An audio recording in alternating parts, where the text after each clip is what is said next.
The Thursday night game just wrapped up between the Denver Broncos and the New Orleans Saints, and we're going to go over the buys, the sells, the trades, the holds from the fantasy football players in this game. But before we dig in, you need to click that subscribe button right now.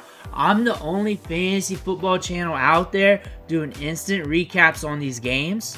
We're also doing must-start videos on these games, previewing them. We're going over the waiver wire every day.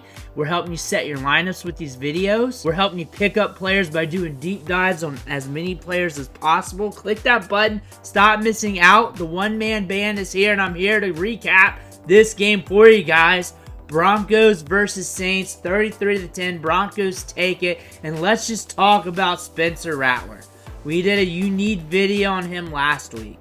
And when I do a you need video, you gotta catch the ending, because just like professional wrestling, the payoff is always at the end. The payoff on Spencer Rattler from me was he was either going to go to the moon or he was either going to go to hell. And right now, things are getting pretty toasty in the Rattler camp. The reason why, that's what his collegiate career was. That's what it was. That's all we've known from him. And I said, the one thing is we're definitely not going to get a Bo Nix out of him. A steady Eddie, a guy that's just good but not great, getting the job done. You're either going to get all or nothing, and we got all the nothing. It looked bad. It was not great. It stifled the offense. Kendre came in, threw a touchdown pass to Cedric Wilson. Bo Nix, just steady Eddie. It's just steady Eddie. 164 yards. Just keeping things moving. Didn't really need to do much. Just keeping the Broncos alive. Getting the win. Looking good on the season here.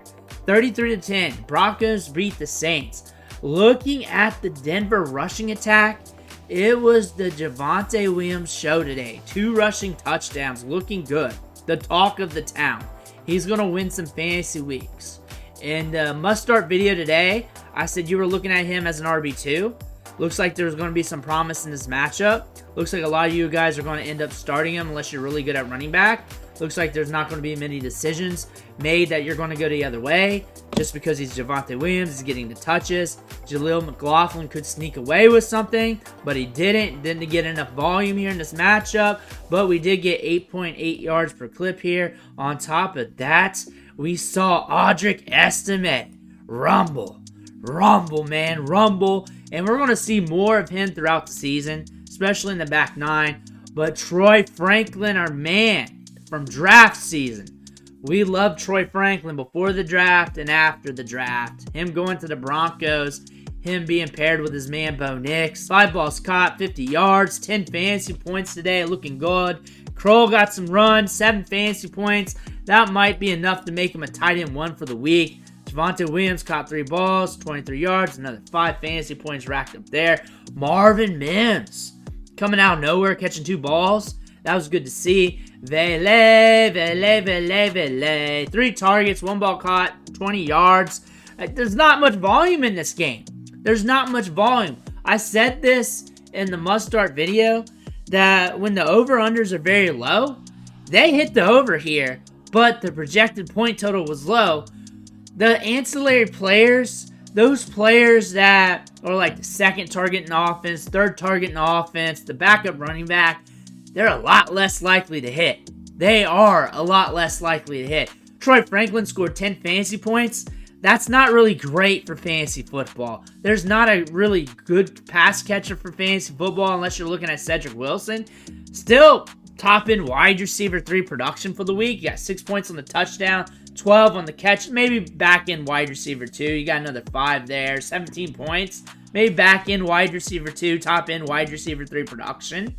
Outside of that, fantasy football-wise, it's Javonte Williams and everybody else. Kendre Miller got some run. He got his opportunity this game. He got some good pop on the step. He's explosive. Spencer Rattler did take off. He had the Konami code with him a little bit, but it was ugly. It was Bubba Sparks up in here. Jamal Williams getting some work. Alvin Kamara in there. But Bub Means is another story. And I said it very delicately in the You Need video. And again, the payoffs are always at the end. I said I did not have the balls to start him. I did not. I said the opportunities were going to be there. The routes are going to be there. 5 targets. But the projected point total was expected to be low. And we got Spencer Rattler, who is either all or nothing. Knowing that, that's rather ballsy.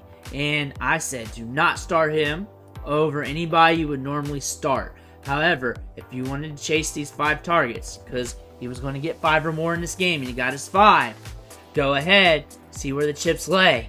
But it's very dicey, and it was very dicey and not looking good. You watch the end, or just fast forward to him. That's where you get your answer. It's just like pro wrestling. Cedric Wilson, though, coming out, I'm not giving him a unique video. I don't think he's that great of a prospect, but we were getting volume, 7 targets. Got some fancy production out of him. Mason Tipton got a little bit too. Foster Moreau. Again, the ball was spread out. It was looking ugly here. Javonte Williams has been getting a lot of work lately. He's been slept on a little bit in the fantasy football streets. That being said, things are starting to ramp up for him. I'm excited for Audric Estime, especially for the rest of the season. Bo Nix, he's just funny. He's just funny.